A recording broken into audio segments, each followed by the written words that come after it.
Good morning. Are you Jamarcus Zarate Jones? Yes, ma'am. Did you get someone hired?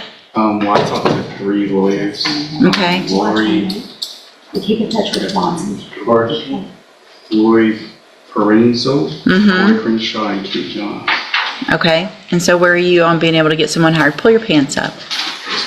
Just wearing a belt doesn't do it. Pull them all the way up so that I can't see your underwear sticking out the front. And nobody wants to see it sticking out the back. You understand? Okay. So where are you on being able to get someone hired?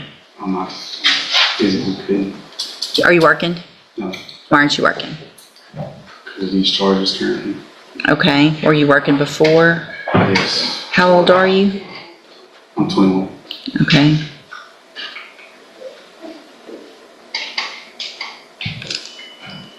So you're on, have you been going to probation like you're supposed to? Yes, ma'am. So where do you live? Who pays your bills? Family, deal with family. Okay. Hi, good morning. Good morning. I just wanted to make you aware, the charges haven't been filed yet. We sent over a hearing last week to Second Amendment because he was arrested again here in Jefferson County. So he has 2 more charges that should be filed. What'd you get arrested for? Just being with the wrong crowd at the wrong time. Sounds like you are the wrong crowd. You're not? You're on probation for theft of a firearm and you've been arrested twice now? Since this, right? Is that what you're saying? Yes, ma'am. Well, he was arrested in March, but he was also arrested June the 18th for possession of marijuana and unlawfully carrying a weapon. Have a seat in the jury box. We're going to have you tested and then I'm going to decide what to do.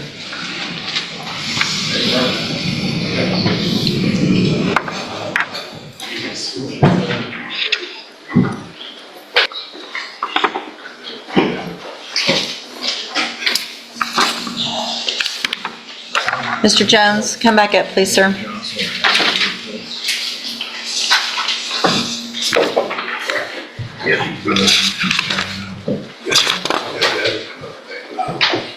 So you only tested positive for amphetamines, and it looks like you have a prescription, but I want to go through real quick. I don't know. Hold on, let me read this police report real quick about your last arrest.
All right, so Mr. Jones, obviously, hold on a second.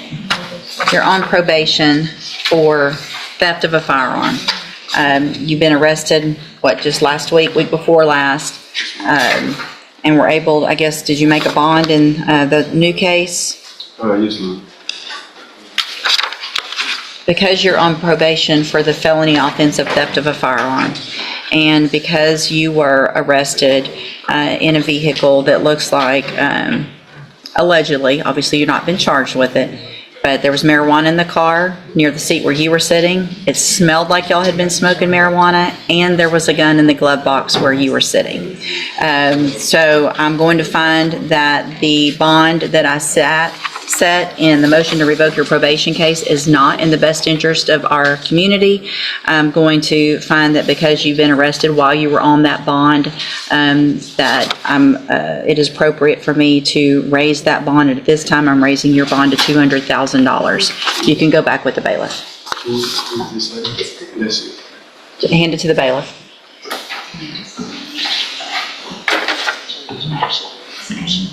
I'm trying. Yes, ma'am.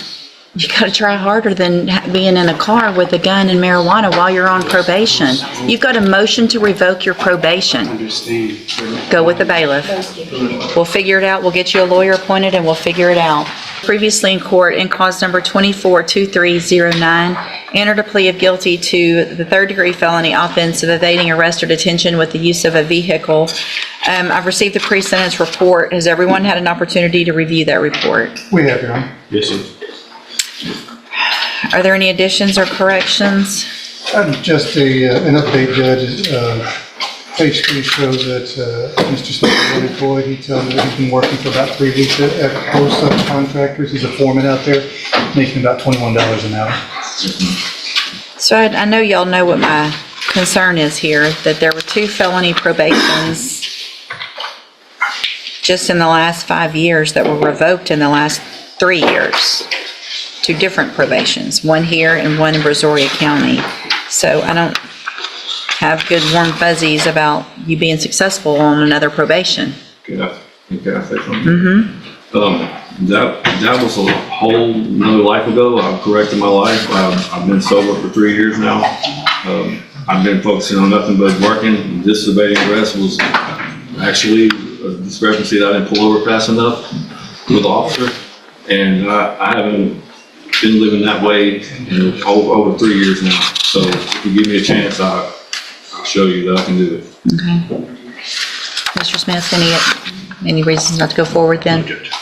All right, so I'm going to give you this opportunity. I do hope you take advantage of it and that you really have made those changes. I'm going to find sufficient evidence to find you guilty, and at this time find you guilty of evading arrest or detention with the use of a motor vehicle. Sentence you in accordance with the agreement you made to a term of 10 years in the institutional division of the Texas Department of Corrections, but I'm suspending that. You'll be placed on probation for 6 years. You're ordered to pay the $1,000 fine and to follow all of the rules and conditions of probation. If you do that, then as you know, for all practical purposes, your case here in court is over. You'll be able to serve that sentence while you're out on probation. The other side, however, in this case, is you've already agreed to a 10-year sentence. So if you violate your probation, you have that 10-year sentence hanging over your head.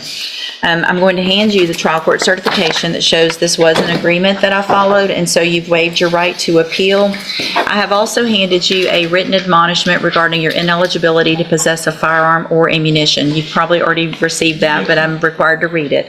Because of the judgment entered against you, you're ineligible under Texas law to possess a firearm or ammunition.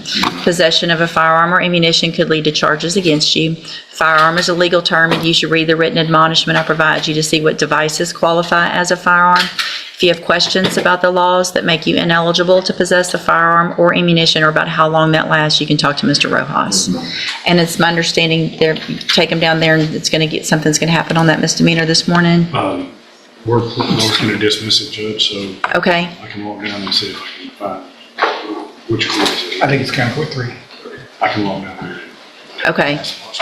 Okay, so if we can just hold him, if you'll come back and let us know as soon as that's signed, so you don't have to get transported or anything like that. Okay. Okay, yes, sir. 038. Okay, so Mr. Savoy, I've been talking with your attorney, and she's talking with your grandma, and I'm reading over all this stuff. And so, obviously, what I'd like to do is send you okay? You need to sit down again for a minute? All right, if you start feeling bad, just head that way, okay? All right. The fact that takes you a very different turn. Unlike the previous defendant, this judge isn't focused only on punishment. She's trying to figure out why these poor decisions keep happening. Notice how she's connecting marijuana use with stress, mental health, and the risk of future violations. In probation cases, judges often look for signs that treatment can succeed before deciding whether prison is necessary. What do you think? Is accountability alone enough? Or should rehabilitation come first when someone is clearly struggling? Watch how the judge balances compassion with some very strict conditions. You can't say the only reason is because she was sick. Everybody here has family that has issues. We lose loved ones. Those things happen. And when they do, you can't smoke marijuana to make you feel better. Because it really doesn't make you feel better, but very temporarily, if that. Keep me calm. Well, you're going to have to do something else to stay calm, no matter what happens with your grandma. Do you understand? Do you understand? Answer out loud. Yes, ma'am. Because what I'm going to do today is give you an opportunity to be on this probation and not put you in inpatient treatment. So you're going to get to go home with her today. But if she gets sick again and she has to go to the hospital and you get stressed out, you're going to go to probation and say, I need help. You're not going to start using marijuana because you're going to end up going to prison and not just rehab. Do you understand? So what I'm going to order some help though, and you are going to be required to follow all of those conditions of probation, even if you don't think you need the help. Yes, ma'am. So I'm going to find that you previously entered your plea of guilty freely and voluntarily. Find sufficient evidence to find you guilty. However, I'm going to follow the agreement. I'm going to defer all proceedings and place you on probation for 4 years. You're ordered to pay a $300 fine and to follow all of the rules and conditions of probation. One of those is going to be that you are through the Spindletop ATAR program, and probation will talk to you about that. They're going to do an assessment to figure out what help you might need with feeling depressed, with using marijuana, with having anger issues, whatever it is.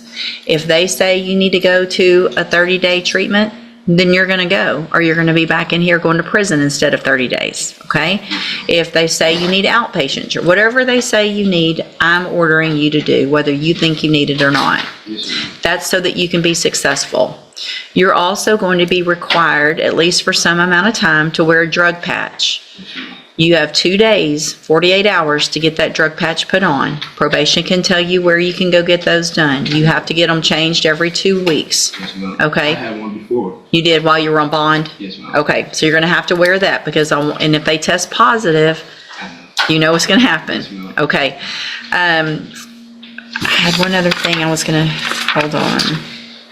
Obviously, you cannot be in possession of any gun, okay? Oh, I know. You're going to get your GED. Yes, ma'am. That should be important to you, just like it's important to me. So probation will tell you need to get that program started within probably 45 days or so. You need to start taking the classes, taking the test. It's only going to help you be more successful so that you can kind of break this cycle. I know you have your grandma. I know your history because I'm reading here with regard to your parents, and you want to do something different, right? Yes, ma'am. So that's what we want you to do while you're on probation, is give you the tools to head your life in a whole different way. Yes, ma'am. And getting your GED is going to help you get a better job and be able to do that, okay? So that is part of your probation. Yes, ma'am. All right. If you do everything you're supposed to on this probation, this is a great opportunity because you are not a convicted felon. So you can still get better jobs, you can still live places and go places, vote, all those things that everybody else can do. If you do violate your probation, you don't follow the rules, you're going to be back in here, you could become a convicted felon, and you could go to prison for anywhere up to 10 years. Do you understand? Yes, ma'am. All right, I'm handing you the trial court certification that shows this was an agreement that I followed, and so you've waived your right to appeal. You need to have a seat here in the courtroom. Probation, this lady right here is going to call you up at her desk when she's ready to go over your paperwork. All right, take advantage of this opportunity so that you can be out there and help your grandma. Otherwise, you're not going to be. All right. Okay, so now, good morning. Yes, You're Marcus Elam? ma'am. And Mr. Elam was previously in court, pled true to counts 1 through 7 in a motion to revoke unadjudicated probation, on probation for burglary of habitation. I've received an updated pre-sentence report. Has everyone had an opportunity to review that report? I do. Are there any additions or corrections to the report? No, nothing's been changed. And it was unagreed. Mr. Lewis, you may proceed. Judge, this is a situation where it's no doubt that Mr. Elam made several mistakes while he was on his probation, not following up on his obligations. After speaking with him, he's been in custody this length of time here. He is definitely, from what he's telling me, willing and wanting to comply with the court's orders, and feels as though he could successfully complete his probation if given that opportunity. He understands that his mistakes, has definitely been costly and put him in this decision. He understands that's totally on top of him, and of course he would like to address the court as well as far as his plans for the future, Judge. All right, go ahead. Yes, ma'am. I'm sorry for my actions that I've given. I was on probation. And if you hear me, I would like to start over and get life, live with my family, go back to work, help my mother die, give a bill, and everything else, Your Honor. Okay. And Judge, I'm sorry, I was going to say, Judge, if I may, one of the biggest issues I explained and talked to Mr. Elam about was him not reporting like he was supposed to do over that span of time. And he expressed to me that at that time he was dealing with the death of his grandmother, as far as I think she was a big part of his support system. He does have, I've been in contact, several members of his family have contacted me about him, so he does have a support system that's there. I think she was a big part of it. And after she passed away, I think he kind of went astray at that point, my understanding, Judge. What is the status of the 5 new offenses that are alleged? I believe they should all be. What happened? So what was the deadly conduct from August of 2023? What was the outcome of the, or I guess I'm trying to figure out what happened on all of them. My understanding, Judge, is he has cases that are pending in misdemeanor court, but nothing here, Judge, that's been accepted as any additional. He pled true to the deadly conduct, discharging a firearm, from August 16th of 2023. Can you tell? I'm sorry, Judge, I didn't look him up after he pled through. I know, I just want to know if I want to know that. I want to know the evading, the failure to ID from February of this year. I want to know what the status of everything is. His obstruction in 2023 that was dismissed. Birthday gentleman. Just said unlikely to prove. I mean, he pled true to it, so obviously there's that. All right, Ms. Malfino, what's the state's position? Judge, I'm kind of torn on him. Obviously, the concern is the length of time he absconded. I mean, it wasn't just a month or two. They looked for him for almost 2 years, a year and a half at least. And in that interim time period, regardless of them having been filed or refused or whatnot by the intake division, he has pled true to at least the court standard of having committed all of those new offenses while on probation, although he has no felony convictions. It looks to me like you ordered him to ISF cognitive in 23. Mr. Lewis had made mention that he never went. I don't know if they didn't have a bed for him and eventually he timed out of that, or something happened and the new offenses came up and they wouldn't take him. I think when he had the prior MTRP, I don't know if it was at the new case or a prior MTRP, I'm not sure, but ISF was ordered, but at some point, I guess after he timed out or something because he was released from the jail. Do you have a record of that? He hasn't been. He wasn't able to due to pending legal issues at the time, and he was ordered to complete moral reclamation therapy in lieu of, but he never. So it was the new offenses that were holding him up. Correct. You get an opportunity to be on probation for a burglary of a habitation, and I want to really make sure I've got this right. So you get deferred probation for burglary of a habitation, second-degree felony. You get out, you commit 3 new offenses, 2 deadly conducts, discharging a firearm, and an assault family violence on that same date. Regardless of what's come of those cases, you've admitted that something happened on that day, right? Mm-hmm. So you come in front of me on a motion to revoke your probation. I say, okay, let's give you an opportunity to go to ISF. But because I guess something else must have been pending, maybe misdemeanors or something, you don't go to ISF. So you end up just getting out, getting another opportunity, and then you go and evade arrest or detention and fail to ID. We're back here again. And you want to start over and you're sorry. Think about how that sounds.